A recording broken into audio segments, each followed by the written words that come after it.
My channel. অনেকদিন পর চলে এসেছি আমার আবারও একটি সুন্দর ব্লগ ভিডিও নিয়ে। প্রায় 1 থেকে 2 মাস হয়ে গেছে আমি আমার চ্যানেলে কোনো লং ভিডিও আপলোড করিনি। কেন করিনি, কিসের জন্য করিনি, সমস্তটা তোমাদের সাথে শেয়ার করব। তো চলো তার আগে এই ভিডিওটা কন্টিনিউ করি। আজকে হচ্ছে শ্রাবণ মাসের প্রথম সোমবার, আর দেখো সকাল সকাল ঘুম থেকে উঠেই আমি কিন্তু এদিকে রান্না চাপিয়ে দিয়েছিলাম। রান্না বলতে সেরকম কিছু করছি না, ওই একটুখানি ডালিয়া করছিলাম, যেহেতু আজকের দিন আমি ভাত খাবো না তার জন্য। প্রথমেই বললাম যে আজ যেহেতু শ্রাবণের প্রথম সোমবার, তাই কিন্তু মন্দিরে পুজো দিতে যাব। আর আজকের দিনে কিন্তু প্রচন্ড ভিড় হয় মন্দিরে, তাই ভাবলাম যে এদিকে রান্নাটা করে গেলে এসে আমাদেরকে আর অত তাড়াহুড়ো করে রান্না করতে হবে না। তাই এদিকে কিন্তু আমি বসিয়ে দিয়েছিলাম ডালিয়া আর খিচুড়ি। আর তারপরেই দেখো মাথায় তেল দিয়ে সোজা চলে গেলাম ওপরে আমাদের ছাদ বাগানে। মায়ের তো স্নান হয়ে মা পুজো দিতে বসে গেছে, তাই মা বললো কটা ছাদের থেকে ফুল নিয়ে আয়। আমাদের ছাদ বাগানটা বেশি বড় না, কিন্তু ছোটখাটোর মধ্যে বেশ সুন্দর। সময় হলে তোমাদেরকে কিন্তু একবার ঘুরিয়ে দেখাবো। আর তারপরে দেখো আমি এখান থেকে কিন্তু কিছু বেলপাতাও নিয়ে নিলাম, আজকে যেহেতু সোমবার বেলপাতাটা কিন্তু লাগবেই। আর এদিকে তোমাদের সাথে কথা বলতে বলতে দেখো আমাদের কিন্তু ডালিয়াটা পুরো এখানে রেডি হয়ে গেছে। আর ওটাকে নামিয়ে তারপরে চলে গেছিলাম স্নান করতে। আর একবারে স্নান করে রেডি হয়ে এসেছি দেখো। আর আজকে আমি পরেছিলাম লাল শাড়ি, তো আমাকে কেমন লাগছে তোমরা কিন্তু অবশ্যই কমেন্ট করে জানিও। আর এদিকে সমস্ত কিছু রেডি করতে করতে আমাদের কিন্তু ওই বেজে গেছিল প্রায় 10টার মতো। আমরা ভেবেছিলাম 8:30 9টার মধ্যে গেলে তাড়াতাড়ি চলে আসবো।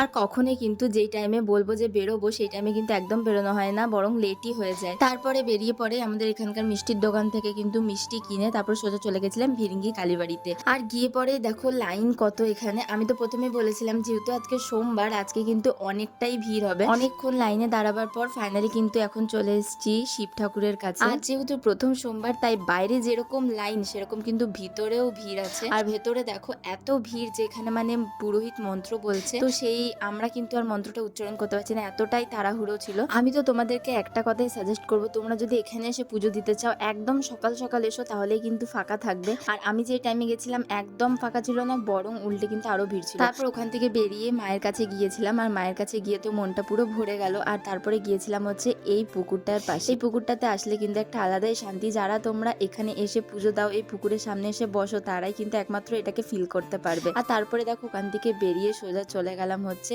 মন্দিরের সামনের দিকে। এখানে নাগরাজের একটা মন্দির আছে, ওখান থেকে কিন্তু চলে গেছিলাম আরেকটা দিকে। আর এখন দেখো ভিড়টা কতটা বেড়েছে, এখন ওই বাজছিল হচ্ছে 11:30 নাগাদ। আমরা যখন এসেছিলাম তখন কিন্তু এতটাও ভিড় ছিল না যতটা না এখন ভিড় আছে। আর তারপরে কিন্তু ওই ভিড় দেখার পর চলে গেছিলাম, আমাদের এখানে একটা ভোগ দিচ্ছিল পায়েস, তো সেটাকে নিয়ে সোজা চলে এসেছিলাম বাড়িতে। আর বাড়িতে আসা মাত্রই দেখো আমাদের এখানে কিন্তু ভোদায় যে ভাই, তো সেও কিন্তু চলে এসছে। আর এখানে আমার যত ড্রয়িং আছে সেগুলোকে নিয়ে কিন্তু ও খেলা করে, এটা কিন্তু ওর প্রতিদিনকার একই রুটিন আছে। তো তারপরে দেখো এখানে ও খেলা করছে, তারপরে আমি ড্রেস চেঞ্জ করে নিয়েছি। আর এখন খেয়ে নেবো হচ্ছে ডালিয়ার খিচুড়ি।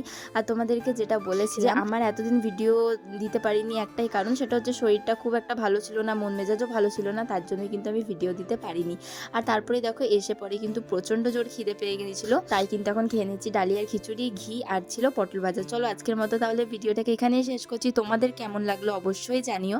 আর তোমাদের যদি ভিডিওটাকে ভালো লেগে থাকে তো লাইক কমেন্ট শেয়ার অ্যান্ড চ্যানেলটাকে কিন্তু সাবস্ক্রাইব করে দিও।